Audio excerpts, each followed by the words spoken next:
deeper understanding of why we're actually here. Not here in this temple, but actually here in the material world. Most of us, we go through life and we wonder, what is life all about? Is it hands up anyone who's ever thought, what is life all about?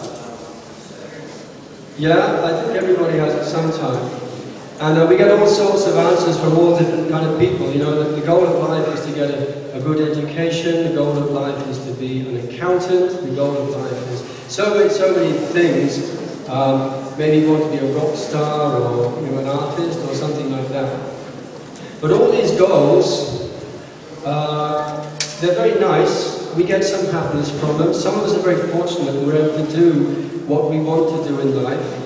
Most of us, it's a bit of a struggle. We have to try and kind of accommodate the fact that we want to do things, but we can't do everything that we want to do. And some of us, very unfortunately, seem never to be able to do whatever we want to do at all. Krishna consciousness is available for everyone. There is no one who is barred from Krishna consciousness. That is what very ancient scriptures, which are 5,000 years old, they tell us that actually Krishna consciousness is everybody's inherent right to have. Everyone can have Krishna consciousness. So then one may ask, well, what is Krishna consciousness? So to that end, although India is generally considered a very spiritual country with a lot of culture, and certainly in the past it had a lot of culture, but in this age, as time goes on, we see things are becoming more and more degraded.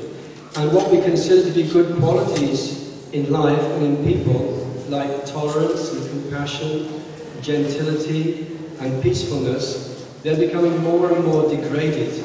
And people seem to be becoming more greedy, more lusty, more intolerant, more envious, more hateful. These are not very nice qualities, and they endear no one. So, Srila Prabhupada, that is Srila Prabhupada there, he is the founder of what is commonly known as the Hare Krishna movement. Now, Srila Prabhupada, he had a spiritual master who asked him to come to the West and preach specifically to the English-speaking people, what is Krishna consciousness? So Srila Prabhupada came, he left India when he was 70 years old. He had 40 rupees. Now, 40 rupees, some of us may know, is not worth very much. I think it's worth about 50 pence now. So he had a trunk of books and 40 rupees, and he came to try to enlighten the Western world about the deep culture of Krishna consciousness, or what is the Vedic culture. Now we go through life, we have different senses. We have eyes, we have ears and nose, a sense of touch and sight. So we have different senses, and we have no choice. We go through life and all these senses are automatically engaged. We see things or we hear things. Of course, some people, sometimes they have some kind of disability, but for the most part, some or all of our senses are always engaged in some kind of sense objects or sense gratification. Sometimes the gratification is not very pleasing. Sometimes we see things which are distasteful, or we maybe hear music that we don't like, or we go outside and it's pouring with rain and it's cold. So sometimes our sense perception and our sense gratification is not very pleasing. And then sometimes it is very pleasing. We maybe see a very beautiful sunrise, and immediately we become very peaceful and very happy. Or we see someone who's very beautiful, or we hear very nice music. So our senses can be enlivened, or our senses can be repulsed. The Krishna consciousness means that we become conscious of Krishna in everything that we see and everything that we do. So this culture, the Vedic culture of Krishna consciousness, means that we don't have to change anything, but we can add Krishna to our consciousness. So for example, people like to sing and people like to dance. So we can sing and we can dance for Krishna in Krishna consciousness. Now the difference between singing a mundane or a materialistic song and chanting Hare Krishna is very simple. One time Srila Prabhupada, he was talking to some reporters and they were asking, well, how do we know that this Krishna consciousness actually works? So Srila Prabhupada, he turned to some of his disciples and said, my disciples have been chanting now, some of them for 8 years. Now, generally, in the Hare Krishna movement, we chant Hare Krishna on these beads. They're called japa mala. So on each bead, we chant Hare Krishna, Krishna Krishna, Hare Hare, Rama, Rama Rama, Hare Hare. And then you go to the next bead. Now there's 108 beads on the string altogether.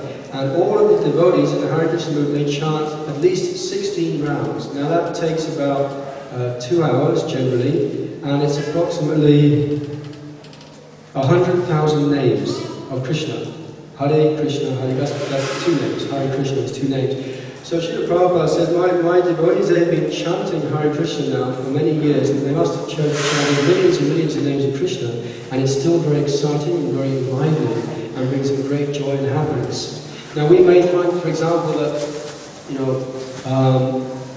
I like lemonade. Some people like lemonade. So you think, well, I'll just say lemonade and my thirst will be quenched and I'll be happy, because on a hot day when I drink lemonade, my senses are gratified and very happy. So let's chant lemonade 100,000 times for 8 years and see if we're still enlivened. Lemonade, lemonade, lemonade, lemonade, lemonade, lemonade, lemonade, lemonade. It's kind of a bit repetitive, a bit dull, maybe a bit boring, and eventually we can't be bothered with it. But Krishna's name is different. But not only can we chant Krishna on our japa mala, this is generally kind of a personal meditation, but we can chant Krishna's name like we just did in Kirtan. And there's different songs where we can also chant different names of Krishna. Now Krishna is a name for God, which means the all-attractive person. So we're all attracted to something in this material world, and some people are attracted to different things, but the reservoir of all attraction is Krishna. And whatever we're attracted to, whatever we find draws our senses, whatever gives us happiness in the material world, the reservoir and the source of all that pleasure and attraction is Krishna. Whatever pleasure we're looking for in life, we will find that in Krishna's holy names.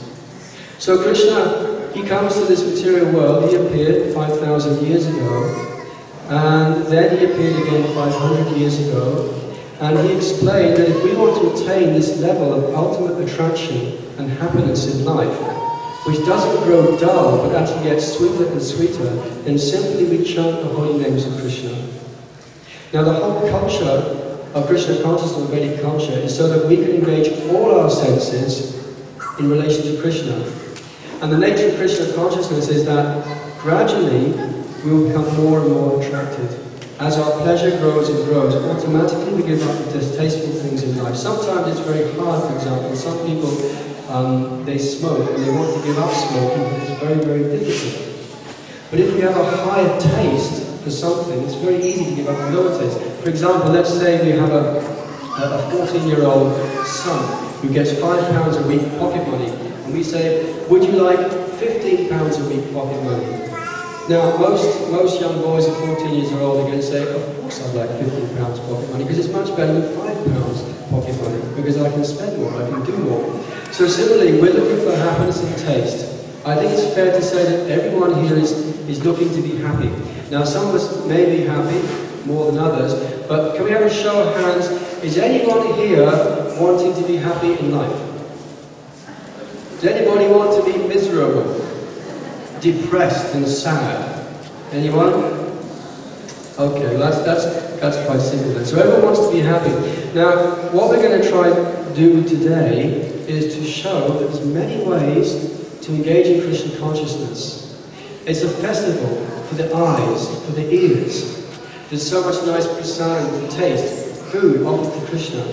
Now what we're going to have next on our schedule is a dance by 2 daughters of one of the members of the Hare Krishna movement.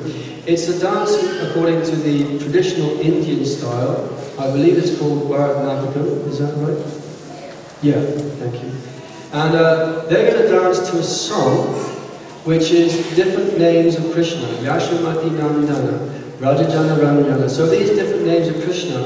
And although I haven't got a clue what all the different movements mean, you know, the mudras, the dance, the steps, and everything else, some people may know what that all means, but each movement in this type of dancing has a very deep spiritual meaning. However, although we may not understand the meaning, the dance itself is very, very attractive, and it will draw our attention. And this attractive feature, this is Krishna.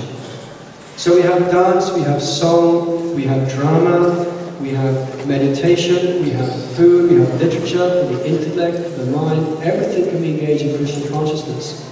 And if we take to Krishna consciousness, or even just try practicing Krishna consciousness, we'll actually find a taste in life which is far, far greater than anything that we found in our travels through